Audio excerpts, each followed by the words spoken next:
They're already in Mecca. Yeah, why are they already in Mecca? Because of the boycott didn't include them. Because they were safe. Yeah.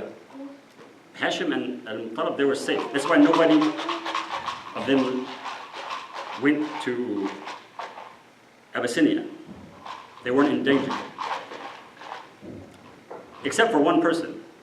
Who is that one person? Ja'far. Who is? Yes, the son of Abu Talib, which would make him the cousin of the Prophet sallallahu alaihi wasallam, and the brother of Ali. If he's in Banu Hashim and he's safe, why did he go to Abyssinia in the first place? And why did he stay? And solidarity and.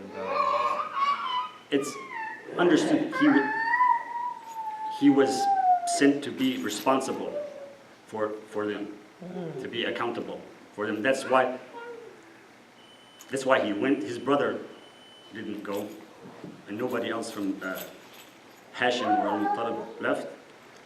But he left and he stayed till the end. And when in the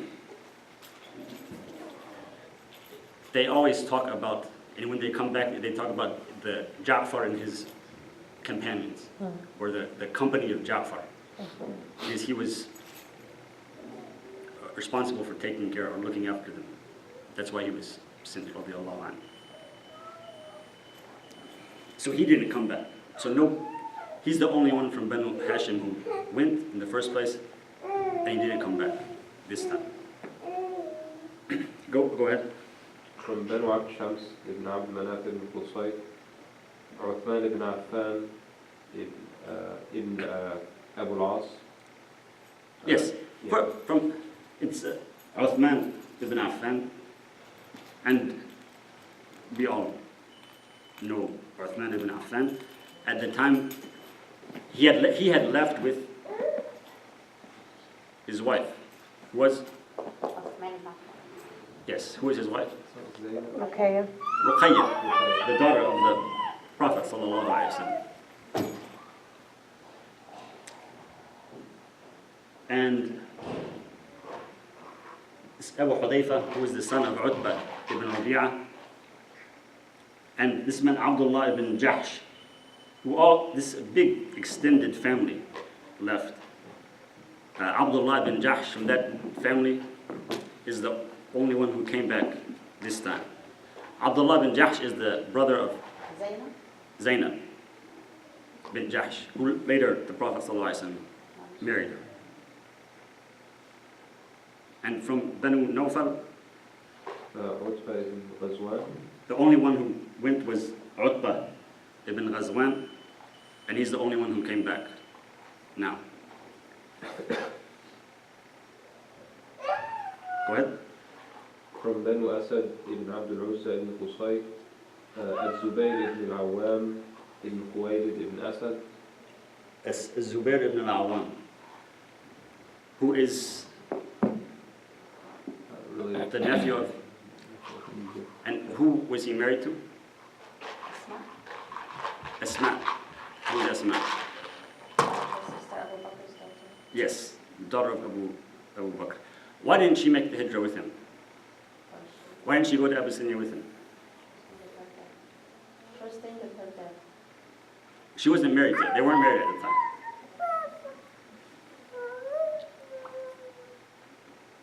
Go ahead.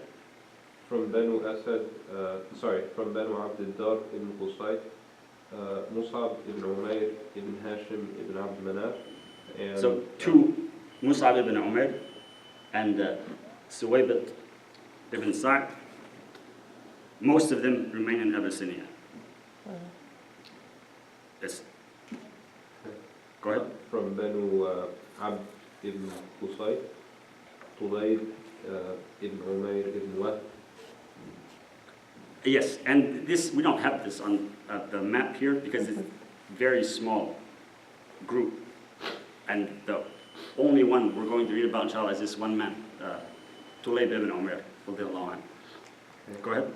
From Banu Zuhra ibn Kilab, Abdul Rahman ibn Auf ibn Abd Auf.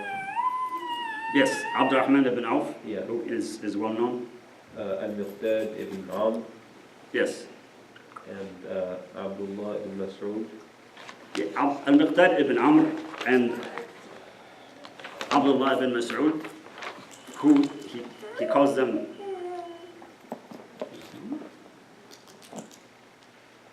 he calls them resident. What's the word for that?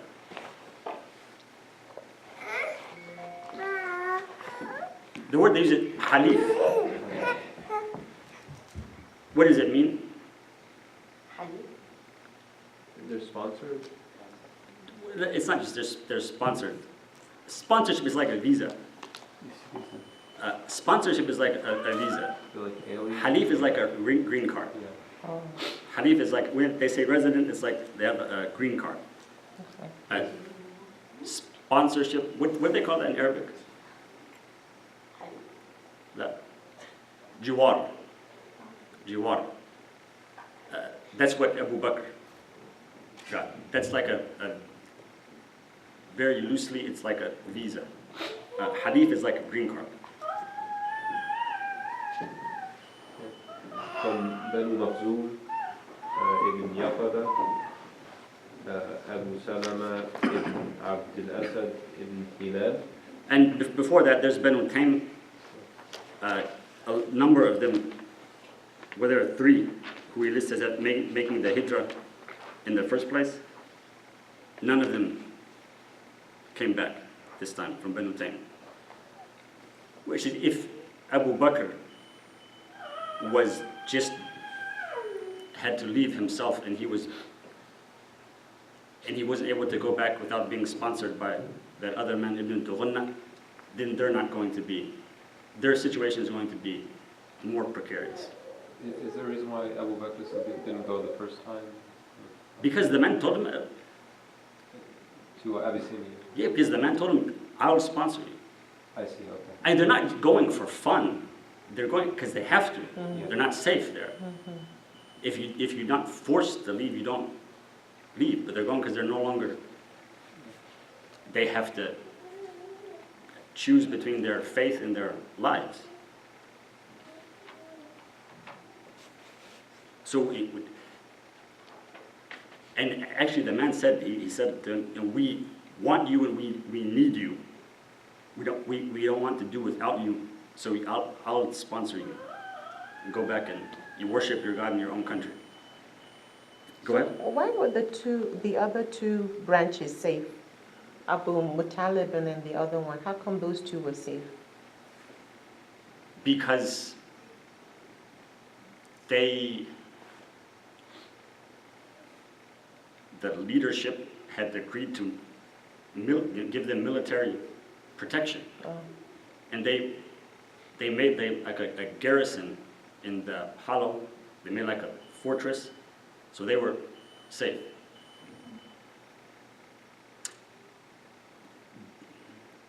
But the rest of Quraysh said, okay, we can't actually attack them, so we'll place sanctions on them. We'll try to starve them out. So that's the boycott that lasted for 2 or 3 years. But they were not, the rest of Quraysh was not able to actually perpetrate violence against them because they had a military or a militia to protect them. And that was whether they were Muslim or not, they weren't going to be bullied into giving up one of their members.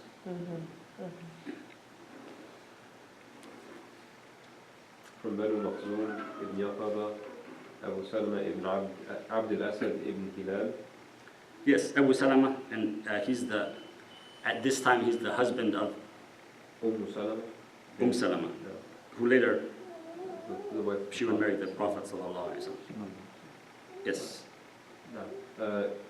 Shammas ibn Uthman ibn Sharif. And Shammas ibn Uthman ibn Sharid, Salama ibn Hisham ibn al-Mughira. Salama ibn Hisham ibn al-Mughira is the brother of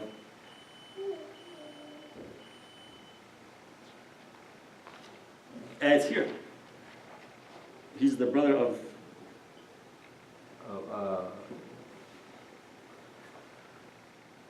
Salama? Oh, Abu Jahl.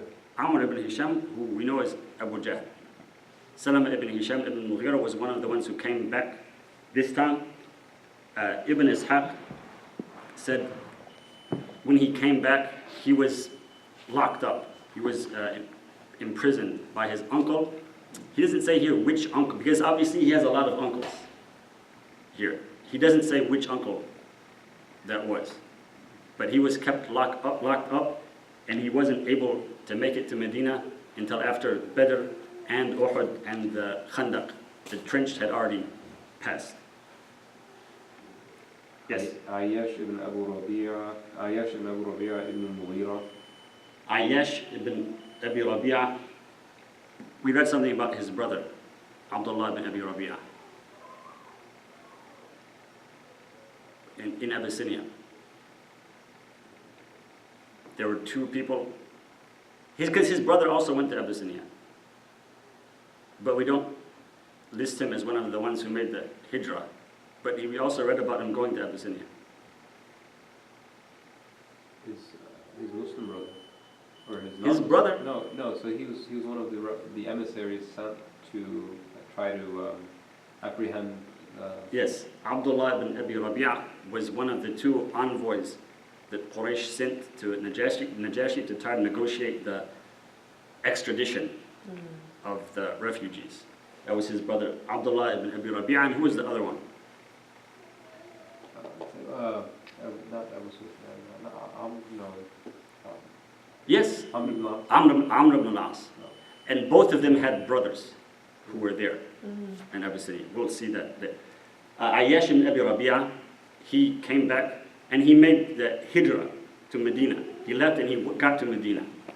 After he got to Medina, two of his cousins, Amr ibn Hisham, who we call Abu Jahl, Al-Harith and Al-Harith ibn Hisham, they're his cousins and they're half brothers of his as well. They share the same mother. They went to him in Medina and they said, your mother is dying of grief because you abandoned her. She has made a vow that she's not going to, what did they say? That she's not going to sit in the shade and she's not going to take a shower until she sees you again. So that they're pleading him, your mother needs you, you have to come back, you can't abandon her. Umar told him, Ayyash ibn Abi Rabi'a, he told him, he was telling Umar that he was going to go back to try to mend things with his mother. Umar told him, don't go back with them. If your mother gets too hot, she'll go in the shade, and if her head starts to itch, she'll take a shower. And Ayyash also told Umar, he said, there is some property of mine that I left in Mecca. I'll go get it, and then I'll come back. I'll take care of my mother, get the property I left behind, and I'll come back. Umar said, your mother's going to be fine, and look, I have a lot of property. You can take whatever you want, but don't go back with them. He went back with them. Why is Umar involved in the first place? What does Umar have to do with him in the first place? Because Ayyash the faith is weak and he's afraid of his mother's death. But why in particular Umar? Is he talking about his personal business with Umar in particular? The same tribe? No. Because this is Umar's mother. So they're related as well. And like this man, Umar, he was named after Umar ibn Khattab. They have a very strong relationship, Umar and Makhzum. In a lot of different incidents, we'll see that Umar, and has a lot to do with people who are in Banu Makhzum. This is one of those incidents because they're related. So Ayyash went back with Abu Jahl and Al-Harith ibn Hisham, and when on the roads, somehow I think one of them, they couched the camels and they asked, my camel is getting tired, can we take turns or something like that? As soon as they got a chance, they tied him up and they dragged him back inside Mecca and announced to everybody, this is what you should do with your foolish people. This is how you should this is how you should deal with your fools. And he was held captive until he wasn't able to escape or make it to Medina until after Badr, Uhud, and the trench had already passed. And he's one of the ones that the Prophet ﷺ, in Sahih Bukhari, the Prophet ﷺ would make dua for him in Salah. Yes, go ahead.